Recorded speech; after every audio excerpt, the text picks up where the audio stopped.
जय श्री राधे कृष्णा साथियों। मैं भी कृष्णा ज्ञान सहारा चैनल में आपका स्वागत करती हूँ। कैसे हैं आप? आपके अच्छे स्वास्थ्य और सुखद जीवन की मंगल कामना करती हूँ।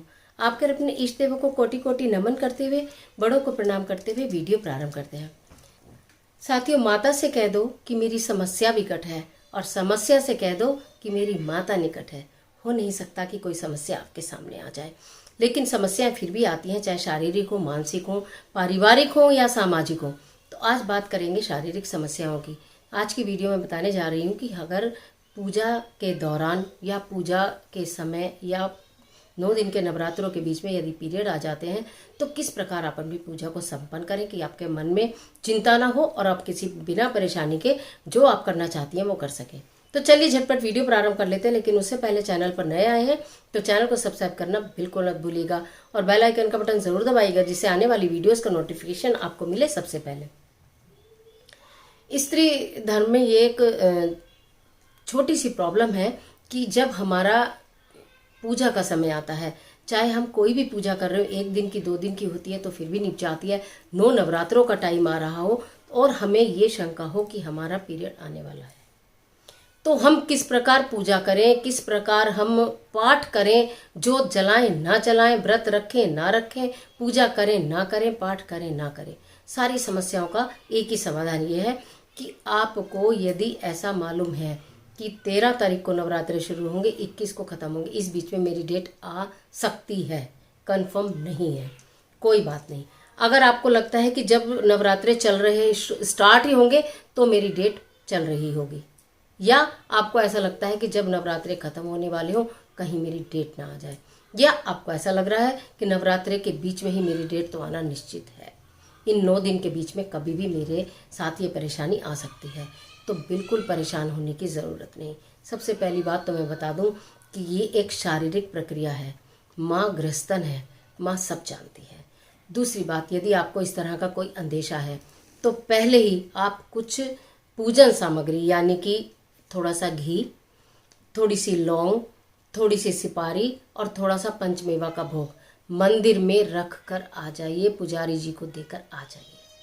अगर आप घर में न भी कर पाए तो आपके घी से ज्योत जलती रहेगी, लौंग चढ़ती रहेगी और भोग प्रसाद बंटता रहेगा, आपका मन प्रसन्न रहेगा। दूसरी बात, अगर पूरे 9 व्रत रखती हैं और पीरियड का खतरा है, आ सकता है, अगर आपको बाद का खतरा है पहले 2 रख लीजिए, और अगर शुरू में चल रहे हैं तो आप बाद के 2 व्रत रख लीजिए। व्रत जोड़े में ही रखना है, 9 व्रत रखती हैं तो जोड़े में 2 व्रत आप अवश्य रख लीजिएगा। तीसरी बात, अगर आपको ऐसा लगता है कि मेरा पीरियड आ भी सकता है, नहीं भी आ सकता, मैं तो 9 व्रत हमेशा से करते आई हूँ, मैं नहीं छोड़ सकती, तो बिल्कुल छोड़ने की आवश्यकता नहीं है, आप अपने व्रत कंटिन्यू रखिए। पूजा की सामग्री मैंने कहा मंदिर में ज़रूर आप देकर आ जाइएगा। अगर आपके घर में और लोग करने वाले हैं तो कोई समस्या है ही नहीं, लेकिन कोई करने वाला नहीं है तब तो एक काम ज़रूर करिए, और अगर कोई करने वाला भी है तो भी यदि आप मंदिर में थोड़ी सी सामग्री दे आते हैं तो आपके मन को बड़ा सेटिस्फैक्शन होगा कि ये मेरी ओर से चल रहा है माता को। ठीक है, ये काम कर लिया। अब आपको क्या करना है कि आपके पीरियड के दौरान, मान लीजिए हो ही गया, और एक पीरियड ही नहीं, यहाँ एक क्लियर कर दूं कि इस समय कोरोना बीमारी का काल चल रहा है। कोरोना ना भी हो, यदि आप सदैव से पूजा अर्चना करते आ रहे हैं और ईश्वर ना करे कि कोई बंदा थोड़ा बहुत बीमार है, वो नहाने में असमर्थ है, पूजा करने में असमर्थ है, व्रत करने में असमर्थ है, तो वो क्या करे? वो सब भी इसको फॉलो कर सकते हैं, खाली पीरियड की ही बात नहीं है, हर तरह से आप इसे यूज़ कर सकते हैं। जब भी आप शारीरिक कष्ट में हो, कभी भी कष्ट में रहकर कोई कार्य नहीं करना चाहिए, स्पेशली पूजा तो बिल्कुल भी नहीं करनी चाहिए। पीरियड के दौरान जो मैंने पहले भी वीडियो में बताया था, दोबारा बताने की आवश्यकता नहीं है, बहुत सारी नेगेटिविटी हमारे शरीर से बाहर निकलती है, तो इसलिए हमें मूर्ति के समक्ष नहीं जाना है, आपको अपने घर के मंदिर में नहीं जाना है। अगर आपका एक ही कमरा है और उसी में भगवान का मंदिर है तो वो जैसे आप करते हैं वैसे आप करते रहिएगा, लेकिन माता की जोत आप वहाँ बैठकर नहीं जलाएंगे मंदिर में।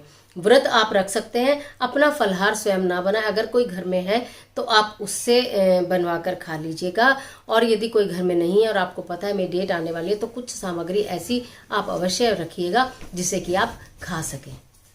बाजार से बनी हुई चीज़ें बहुत सारी आती हैं, व्यवस्था कर लीजिएगा पहले से अगर आपको इस तरह का डाउट है। अब आपको जोत मैंने बोल दिया नहीं जलानी है, आपकी मंदिर में जल रही है, निश्चिंत हो जाइए। आपको अगर दुर्गा सप्तशती का पाठ करना है, आपको वो कंठस्थ है, तो आप नहा धो के स्वच्छ वस्त्र धारण करिए, सुबह भी नहाइए, शाम भी नहाइए, और स्वच्छ वस्त्र धारण करके घर के किसी एक ईस्ट कॉर्नर में, यानी ऐसी जगह बैठ जाइए कि आपका जो मुंह है वो पूर्व दिशा की ओर हो जाए, ठीक है। और वहाँ एकांत में बैठकर आप उसे सुन लीजिए, या आपको याद है तो कर लीजिए। धार्मिक पुस्तक को हाथ में नहीं उठाइएगा। आपको कंठस्थ है तो आप मुंह से मन मानसिक पूजा करिए, बोलिए। आपको नहीं है तो आप किसी भी, आजकल तो टेक्नोलॉजी का जमाना है, आप सुन लीजिएगा मोबाइल से। ये हो गया पाठ। दुर्गा चालीसा का पाठ करना हो, सब दुर्गा सप्तशती का पाठ करना हो, आपको रामायण पढ़नी हो, आपने जो भी मंत्र उच्चारण धारण कर रखे हैं कि मुझे ये उठाएं, आप सब कर सकते हैं, सब कर सकते हैं मानसिक पूजा। और कहा तो यहाँ तक भी जाता है कि आप सायंकाल या प्रातःकाल नहाकर तुरंत, धुले हुए कपड़े पहनकर तुरंत अगर आप बैठ जाते हैं, तो आप मंदिर में नहीं, लेकिन जहाँ आप बैठे हैं पूरब की तरफ मुँह करके, वहाँ एक मिट्टी का दीपक लगाकर भी आप पूजा कर सकते हैं। सीधा सीधा ऊपर जाएगा, सीधा भगवान के पास जाएगा। आपकी अर्जी, आपकी पूजा, आपकी भक्ति, आपकी श्रद्धा, आपका विश्वास, सब। और उस दीपक को उठाकर फिर बाहर रख दीजिए, वो विसर्जित तो जब भी होना ही होना है। इस तरह से भी आप कर सकते हैं। दर्द जहाँ चाह वहाँ आप बिल्कुल परेशान ना हो, मेरी बच्चियाँ, मेरी बहनें बिल्कुल परेशान ना हो। माता रानी के नवरात्रे आ रहे हैं, मेरे खंडित हो जाएंगे, मैं कैसे करूँगी? बिल्कुल नहीं होंगे, खंडित नहीं होंगे। मन में तो है ना, आप मन से तो माता से जुड़ी हो कि मुझे माता रानी की पूजा करनी है, करिए ना पूजा, मानसिक पूजा करिए, खूब करिए, जितना आपका जी चाहता। दिन रात माता रानी के नाम के जयकारे लगाइए, इतने जयकारे लगाइए, इतने जयकारे लगाइए कि माता भी प्रसन्न होकर खिलखिला उठे कि मेरे भक्तों ने मुझे पुकारा है। इस तरह से आप कर सकते हैं। और अगर आपको ऐसा लगता है कि जिस दिन दुर्गा अष्टमी है और उस दिन मेरी डेट आ जाएगी, आपने सारी पूजा कर ली और मेरा अष्टमी वाले दिन डेट आ जाएगी, मैं कैसे करूं? मैंने पूरे व्रत रखे हैं। बिल्कुल मत परेशान होइए, बिल्कुल भी मत परेशान होइए। आप श्रद्धा भक्ति से, अगर आप भोग प्रसाद नहीं बना सकती और आपके घर में कोई बनाने वाला भी नहीं है, कोई बनाने वाला है तो फिर तो आपको चिंता की बात ही नहीं है। अगर कोई बनाने वाला भी नहीं है और आपको भोग प्रसाद नहीं बनाना है, तो बाजार से खूब सारा सामान मिलता है, पेठे की मिठाई मिलती है जो बिल्कुल शुद्ध और पवित्र मानी जाती है व्रत में, वो और दक्षिणा आप कन्याओं को दे सकती हैं। बाजार से लाकर सामान आप दे सकती हैं, किसी से मंगवा कर रख लीजिए और वो कन्याओं को, आपके कोई तो आस में पड़ोस में कोई तो होगा, छोटा बड़ा, बहन भाई, अम्मा दादी मौसी मामी चाची, किसी से भी करवा लीजिए।